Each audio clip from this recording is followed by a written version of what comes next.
Hi guys, welcome back to my next video. നമ്മൾ ഇന്നിവിടെ നോക്കാൻ പോകുന്നത് മോഹൻലാലിന്റെ ഒരുപാട് വർഷത്തെ അധ്വാനത്തിന്റെ ഫലമായിട്ട് ഉള്ള ഒരു സിനിമയായിട്ടുള്ള ബറൂസ് എന്ന് പറയുന്ന സിനിമയുടെ ട്രെയിലർ ഇന്ന് തിയേറ്ററുകളിൽ റിലീസായിട്ടുണ്ട്. ഒട്ടുമിക്ക തിയേറ്ററുകളിലുണ്ട്, ചില ഭാഗത്ത് എത്തിയിട്ടില്ല.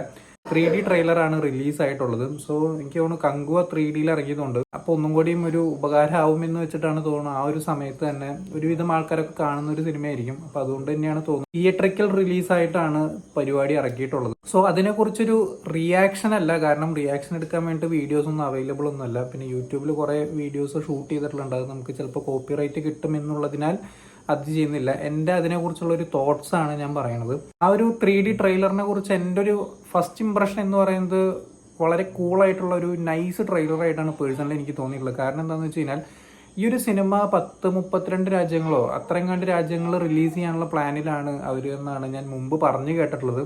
എസ്പെഷ്യലി പോർച്ചുഗീസ് അങ്ങനത്തെ രാജ്യങ്ങളിലൊക്കെ റിലീസ് ചെയ്യാനുള്ള പരിപാടിയുണ്ട്. സോ അത്തരം രാജ്യങ്ങൾ റിലീസ് ചെയ്യണമെന്നുണ്ടെങ്കിൽ അതിനനുസരിച്ചുള്ളൊരു സ്റ്റാൻഡേർഡ് ആ സിനിമയ്ക്ക് ഉണ്ടാവണം.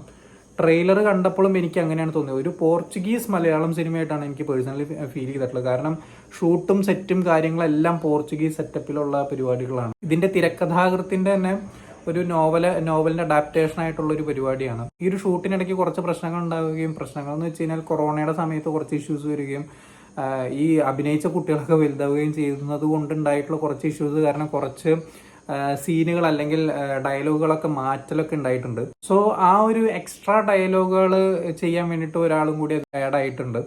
ഇതൊക്കെ വിക്കിപീഡിയ എന്നുള്ളൊരു അറിവ് മാത്രമാണ്. ഞാൻ ഏറ്റവും കൂടുതൽ പ്രതീക്ഷ അർപ്പിച്ചിരുന്ന ഒരു കാര്യം എന്ന് പറഞ്ഞാൽ ഇതിന്റെ ആക്ഷൻ സീക്വൻസുകൾ ഷൂട്ട് ചെയ്യുന്നതിന് മുമ്പ് ഇവരൊരു പ്രീ ഷൂട്ട് നടത്തും. ഇതിന്റെ ആക്ഷൻ സീക്വൻസുകൾ പ്രാക്ടീസിന്റെ ഒക്കെ ഒരു പരിപാടി, ആ ഒരു വീഡിയോസ് ഒക്കെ നേരത്തെ പുറത്തു വിട്ടിട്ടുണ്ടായിരുന്നു. 2-3 വർഷങ്ങൾക്ക് മുമ്പ് തന്നെ പീറ്റർ ഹെയ്നാണ് തോന്നുന്നുണ്ട് ഇതിന്റെ ആക്ഷൻ സീക്വൻസുകളെല്ലാം.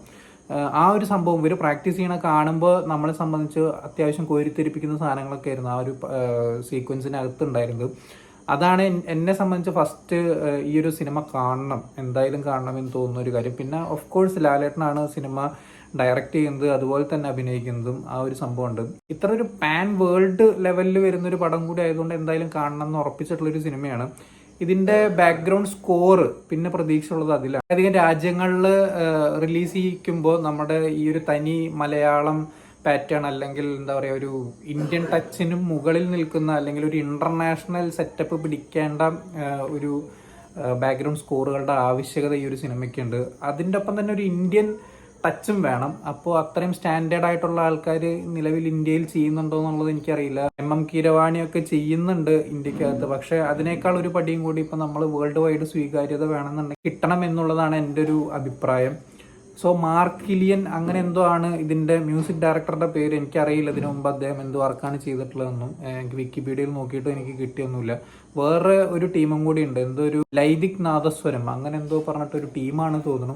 ഇതിനു വേണ്ടിയിട്ട് തന്നെ ഒരുപാട് സമയം ഇവർ സ്പെൻഡ് ചെയ്തിട്ടുണ്ട്, ഒരുപാട് ക്യാഷ് അവർ സ്പെൻഡ് ചെയ്തിട്ടുണ്ട് ബാക്ക്ഗ്രൗണ്ട് സ്കോറുകൾക്ക് മാത്രം വേണ്ടി. അത് മോഹൻലാൽ പറയുകയും ചെയ്തിട്ടുണ്ടായിരുന്നു, അതിനൊരു ഇന്റർനാഷണൽ ടച്ച് വേണ്ടതുകൊണ്ട് അത്യാവശ്യം സമയം എടുത്തിട്ട് തന്നെയാണ് ചെയ്യുള്ളൂ എന്നുള്ളത്. ഇനി ട്രെയിലറിലേക്ക് വരാം. ഞാൻ കണ്ട ട്രെയിലർ 3Dയിലായിരുന്നു, നല്ല രസമായിട്ട് തന്നെ വന്നിട്ടുണ്ട്. കഷ്ടി ഒരു 1 മിനിറ്റ് 40 സെക്കൻഡ് അല്ലെങ്കിൽ കഷ്ടി 2 മിനിറ്റിന് താഴെയുള്ള ഒരു ട്രെയിലറാണ് കണ്ടത്. അതിനകത്ത് പറയുന്ന ഒരു സംഭവം ഫസ്റ്റ് തന്നെ ഞാൻ ബറോസ് എന്ന് പറയുന്ന ആ ഒരു ഡയലോഗ് നമ്മൾ ഗ്ലിംസിലൊക്കെ കണ്ടിട്ടുള്ള ആ ഒരു പരിപാടിയൊക്കെ പിടിച്ചിട്ട് തന്നെയാണ് ഈ ഒരു ട്രെയിലർ തുടങ്ങുന്നതൊക്കെ. അതിൻ്റെ ഒപ്പം തന്നെ ഞാൻ ഈ ഒരു ഗാമയുടെ നിധി കാക്കുന്ന ഒരു ഭൂതം എന്ന് പറയുന്ന ഒരു പരിപാടി വരുന്നുണ്ട്. പിന്നെ ഇസബെല്ല എന്ന് പറയുന്ന ഒരു കുട്ടിയെ വിളിക്കുന്നുണ്ട്. എനിക്ക് തോന്നുന്നു മിക്കവാറും പോസ്റ്ററുകളിലുള്ള കുട്ടിയെ വിളിക്കുന്നവരാണ് ഇസബെല്ല എന്നുള്ളത്. അതുപോലെ തന്നെ വേറൊരു കോട്ട് പറയുന്നുണ്ട്, അതായത് നമ്മൾ ഒരാളെ ഓർമ്മിക്കുമ്പോൾ വരുന്ന കണ്ണുനീരുണ്ടല്ലോ, അതാണ് നിധിയേക്കാൾ വലിയൊരു നിധി എന്ന് പറയുന്ന ഒരു ടോൺ അല്ലെങ്കിൽ അർത്ഥം വരുന്ന ഒരു കോട്ട് മോഹൻലാൽ പറയുന്നുണ്ട് അതിനകത്ത്. അത് എനിക്ക് അത്യാവശ്യം നല്ല ഇമ്പ്രസീവായി തോന്നി. കാരണം മോഹൻലാലിന്റെ ഓൺ വോയിസിൽ ആ ഒരു വോയിസ് മോഡുലേഷനൊക്കെ വെച്ച് കേൾക്കുമ്പോൾ നല്ല രസമായിട്ട് വന്നിട്ടുണ്ട്. എനിക്കൊണ്ട് പിന്നെ അത് ഇംഗ്ലീഷും മലയാളവും മിക്സ് ചെയ്തിട്ട് സംസാരിക്കുന്ന പരിപാടിയായിരിക്കും ഒരു സിനിമയ്ക്കകത്ത് പിടിക്കുക എന്ന് എനിക്ക് തോന്നുന്നു. കാരണം ഇന്റർനാഷണൽ ലെവലിൽ നമുക്ക് റീച്ച് കിട്ടേണ്ടതുകൊണ്ട് വിത്ത് സബ് ടൈറ്റിൽസ് ആയിരിക്കും മിക്കവാറും വരാൻ സാധ്യതയുള്ളത്. സോ അതൊക്കെ സെറ്റ് ചെയ്തിട്ടായിരിക്കും വരിക. എനിക്ക് തോന്നുന്നു ഡിസംബർ 20 റിലീസ്. 20 ക്രിസ്മസിനോടനുബന്ധിച്ചിട്ടുള്ള ഒരു പരിപാടിയാണ്. മോഹൻലാലും പറഞ്ഞു ക്രിസ്മസിനോടനുബന്ധിച്ച് ഇറക്കേണ്ട ഒരു സിനിമ കൂടിയാണ് ബറോസ് എന്ന് പറയുന്നത്. സോ അതുമായിട്ട് ബന്ധപ്പെട്ടിട്ടുള്ള കുറേ പരിപാടികൾ ഉണ്ടാവും. ഒരുപാട് അതർ കൺട്രീസിലെ ആക്ടേഴ്സ് ഈ ഒരു സിനിമയുടെ ഭാഗമായിട്ടുണ്ട്. അതുപോലെ തന്നെ ഗുരു സോമസുന്ദരൊക്കെ ഉണ്ട് എന്നുള്ളതാണ് വിക്കിപീഡിയക്കകത്ത് പറയുന്നത്. ഒരുപാട് ക്യാരക്ടേഴ്സ് ഈ ഒരു സിനിമയ്ക്കകത്തുണ്ട് തോന്നുന്നു. പിന്നെ അത്യാവശ്യം ഒരു 3-4 ആക്ഷൻ സീക്വൻസുകളുടെ പരിപാടികൾ ട്രെയിലറിന്റെ അവിടെ ഇവിടെയൊക്കെ ആയിട്ട് കാണിക്കുന്നുണ്ട്. മോഹൻലാലിന്റെ 2 ഗെറ്റപ്പുകൾ കാണിക്കുന്നു. പ്രിൻസ് അല്ലെങ്കിൽ പ്രഭു, ആ ഒരു ടിപ്പിക്കൽ ലുക്കുള്ള ഒരു സാധനം. അത് കഴിഞ്ഞിട്ട് മുട്ടയൊക്കെ അടിച്ചിട്ട് ഞാൻ നിധി കാക്കുന്ന ഭൂതം എന്ന് പറയുന്ന സെറ്റപ്പിലുള്ള ഒരു പരിപാടിയും വരുന്നുണ്ട്.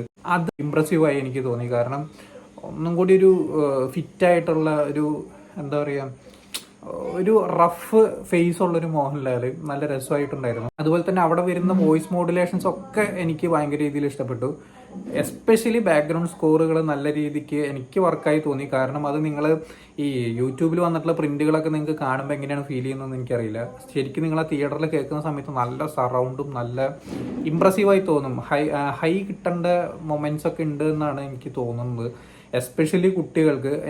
നമ്മൾ ഈ ഡിസ്നിയുടെ ഒക്കെ കുട്ടികൾക്ക് വേണ്ടിയിട്ട് ഇറക്കുന്ന അനിമേഷൻ സിനിമകളുണ്ട്. ഈ അനിമേഷൻ സിനിമ എന്ന് പറയുമ്പോൾ ഒരു പറ്റം ആൾക്കാർ കുറെ കളിയാക്കുന്ന ഒരു പരിപാടി ഉണ്ട്. നിങ്ങൾ ആ ഒരു സംഭവങ്ങൾ കണ്ടിട്ട് അതിൻ്റെ ബാക്ക്ഗ്രൗണ്ട് സ്കോറുകളൊക്കെ കേട്ടിട്ട് നിങ്ങൾ അതിനെ വിലയിരുത്തുക. സോ അത്രയധികം ഇമ്പ്രസീവായിട്ടുള്ള നല്ല രസമായിട്ടുള്ള കുറേ സാധനങ്ങൾ, കുറേ വർക്കുകൾ ഈ ഒരു ട്രെയിലറിനകത്ത് ഞാൻ കേട്ടു. എനിക്ക് വളരെയധികം ഇഷ്ടപ്പെട്ടു. ഒപ്പം തന്നെ ആ ഒരു ഇന്ത്യൻ ടച്ച് ആ ഒരു ട്രെയിലറിനകത്ത് ഫീൽ ചെയ്യുന്നുണ്ട്, ആ ഒരു ബാക്ക്ഗ്രൗണ്ട് സ്കോറിനകത്ത്. പിന്നെ ഞാൻ നേരത്തെ പറഞ്ഞ 3-4 ആക്ഷൻ സീക്വൻസുകൾ വരുന്നുണ്ട്.